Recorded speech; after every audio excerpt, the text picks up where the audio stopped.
If you ever struggled with understanding the ecological perspective, keep watching. This video will surely help you.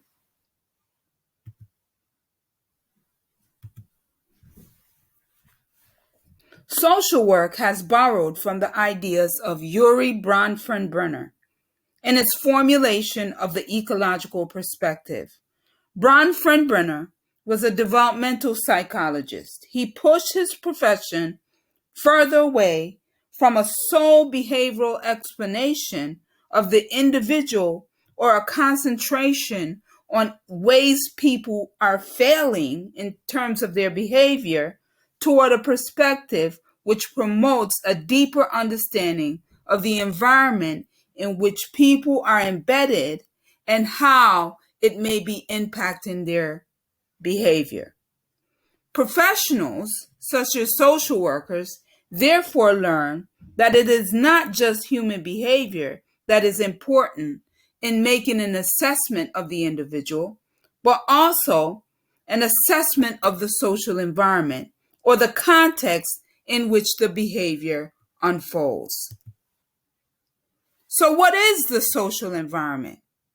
The social environment is basically the society and all of its surroundings, which influence in some way human beings.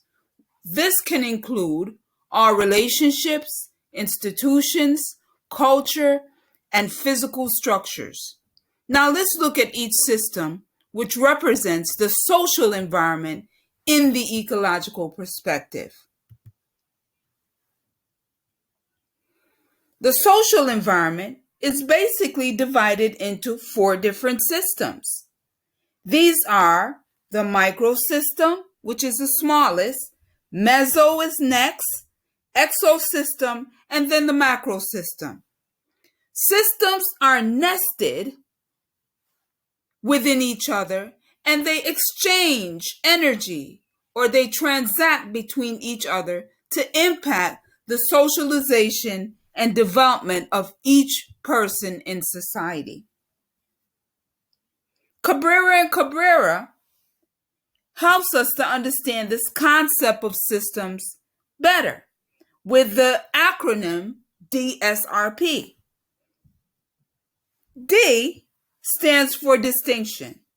Systems are not only layered in each other, but they have separate boundaries and identities. Systems are interrelated and interdependent. They function as a whole system individually, but simultaneously are parts of a larger system. R, relationships exist between each system. They do not exist in isolation or in silo. So as stated before, these systems interact with each other. P means that there's a perspective or a point of view that is distinct to each system. Each point of view helps us to see things differently. And so if we shift our point of view or move from one system to the other, we will see a different perspective.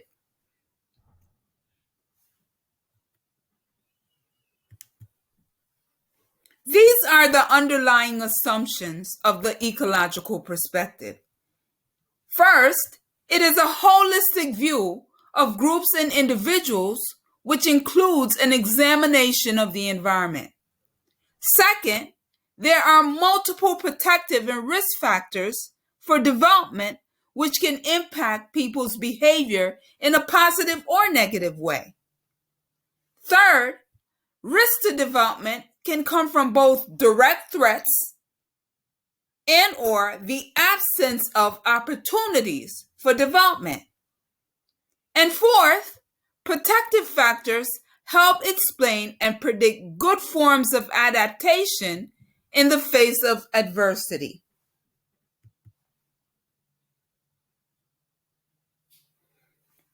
Let's look at the microsystem. The microsystem, which is the smallest and the first, includes the most immediate settings where the child, for instance, spends most of their time and has direct interactions. These settings can include the family, school or child care, media, the peer group, or neighborhood and community, and even places of worship, religious or spiritual centers.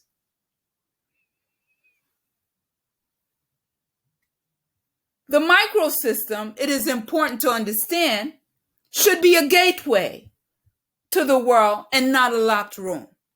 This means that if there aren't enough resources on the microsystem, it will be more like a locked room because there won't be opportunities, and with limited opportunities come limited choices. And with limited choices, therefore, can impact people's behaviors in a very negative way. We measure the richness of these settings on the microsystem by the presence of opportunities for enduring, reciprocal, multifaceted relationships that emphasize a balance between loving, working, and playing. The next system is the mesosystem. The mesosystem is the connection and quality of connections between various settings in the microsystem, which means that the mesosystem is really about relationships that exist on the microsystem. So in the mesosystem, we might be concerned, for instance, about the connection between home and school, the connection between media and the family, the connection between a caregiver and their peer group, or the child's peer group. When there's a strong connection or relationship between settings on the microsystem, the child's socialization and development will be a positive one. So therefore, the richness on this level derives from the number and quality of opportunities or connections that exist.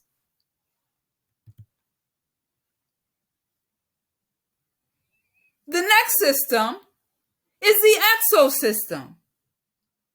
The exosystem is the setting in which the child does not participate directly, but whose policies have an impact on the child's development.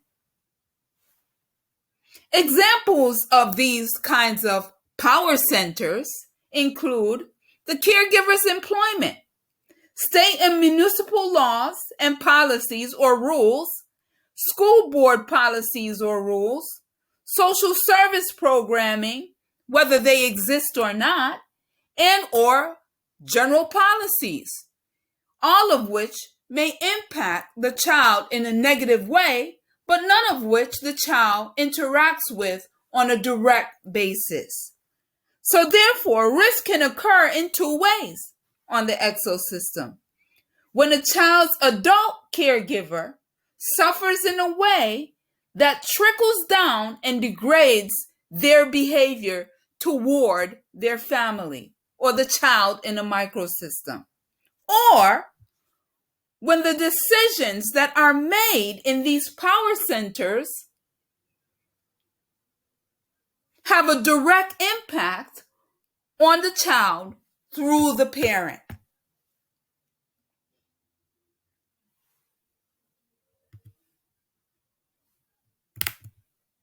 The last system is the macro system. The macro system is the cultural blueprint that underlie the organization of major institutions or structures that exist in our society. The assumptions people make about social relations and the working of the political and economic structures that exist or we visit on a daily basis. These cultural blueprints are normalized values, really, and beliefs around religion, spirituality, race, class, and gender, ability and sexuality, as well as nationality and ethnicity. Our cultural values and beliefs are infused in national policies and laws, which are part of these institutions that hold up our country.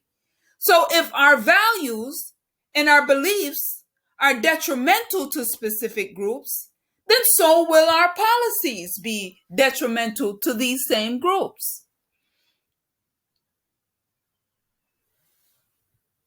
So basically, what happens on the macro level, which is the biggest system that holds all the other systems within it, can impact each of the other subsystems like the exo, the meso, and the micro ability to function in a healthy way and therefore impact the development of the individual and also impact the availability of opportunities that exist within that environment. So this, in a nutshell, has been the basics of the ecological perspective. If you have any questions,